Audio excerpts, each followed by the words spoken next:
Hello মা। হ্যাঁ বাবা, আমি তো শহরে আসছি। আপনি আমাদের শহরে আসছেন? বাবা, ডাক্তার দেখাইতে আসলাম। ও ডাক্তারের কাছে? বাবা। মা শোনেন, ডাক্তার দেখানো শেষ হইলে আমাদের বাসায় আসেন। ঠিক আছে বাবা, আমি আসতেছি, একটু পরেই আসতেছি।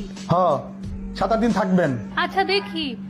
প্লিজ প্লিজ অনুরোধ করলাম মা। বাবা আমি নিচে চলে আসছি। ও আপনি নিচে? মা আমি আসতেছি, দাঁড়ান। আসতেছি, দাঁড়ান। তোমার আশা লাগবে না, আমি উপরে আসতেছি। আচ্ছা আপনি উপরে আসেন, ঠিক আছে। আচ্ছা আচ্ছা।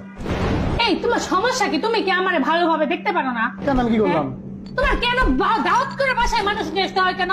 হ্যাঁ, আচ্ছা, মা মা আসছে। শান্তি লাগে না তোমার কোনো সময়? আমার আচ্ছা, মা আসছে, আসুক। আসলে আমার 100 বার রান্না করা লাগে, 100 পদ রান্না করা লাগে। সেই সকাল থেকে নাস্তা বানানো শুরু করতে হয় রাত্রে পর্যন্ত। তোমার কি বউরে ভালোবাসো না, বউরে কিছু মনে হয় না? তো মা করো কেন? মা দিয়ে কি করবা তুমি এতে?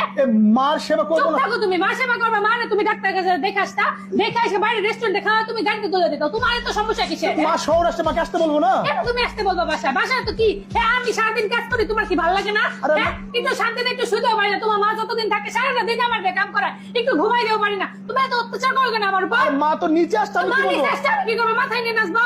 ফাইজলামি করে সবকিছু মাস্টার। তোমার মা এসে তোমার মারে তুমি কেমনে বিদায় করবো আমি জানি না। যদি বাসা ঢুকতেছে তুমি বাসার মুখের উপর দরজা লাগিয়ে দিবা, বলবা যে আমার করোনা হয়েছে বা ডেঙ্গু হয়েছে, সামথিং একটা বলবা। বলে তুমি তার এখন বিদায় করবে, আমি বলে দিলাম। একদম বাড়াবাড়ি করবে না, বাসায় যেন না ঢোকে। আপনি কিছু আসছেন, আপনার আমি ডেঙ্গু করোনা বিছনায় পড়ে রয়েছে, আপনি যান, আইসেন না। হ্যাঁ আম্মা। কি রে মা, বাঁধনের সাথে তোর কিছু হয়েছে?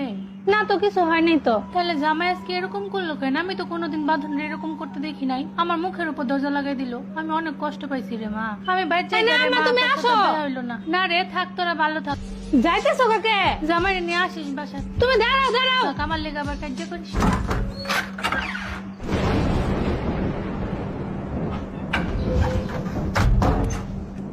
তোমার কত বড় সাহস, তুমি আমার মুখের উপর দরজা লাগিয়ে দিছো? তুমি আমার সাথে চলে যাও। কেন? তুমি একবার জিজ্ঞেস করছো কার মা? কার মা? তুমি ভাবছো এটা আমার মা? তা আমার মাকে মানা? চলে দূর হয়ে যাও। তোমার মতো নিমক হারাম ছোট লোক আমি জীবনও দেখি নাই। আমি তোমার মায়ের জন্য কি না করি, তোমার মাকে আমি নিজের মায়ের চেয়ে বেশি ভাবি।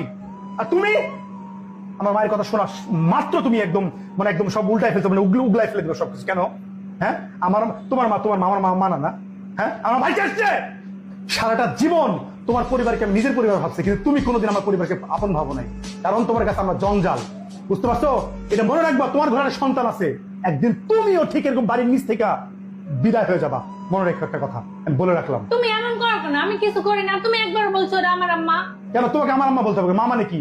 মা মানে মা, সে তোমার হোক আর আমার হোক, মা মানে মা।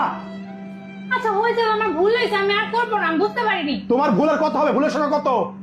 একটা মানুষ ভুল কত করে, কত তার ভুলের সংখ্যা? হ্যাঁ, তুমি এখন বকতেছো কেন আমার সাথে? বকতেছি কেন? এখন লাগতেছে নিজের মা দেখে লাগতেছে। হ্যাঁ, তুমি একবার বলেন এটা আমার মা। জীবনও শিক্ষা হবে না তোমার, জীবনও শিক্ষা হবে না। আচ্ছা হয়েছে তো। ভালো তুমি জীবনও হবে না। যাও আমার চোখে দূর হয়ে যাও, দূর হয়ে যাও, দূর হয়ে যাও।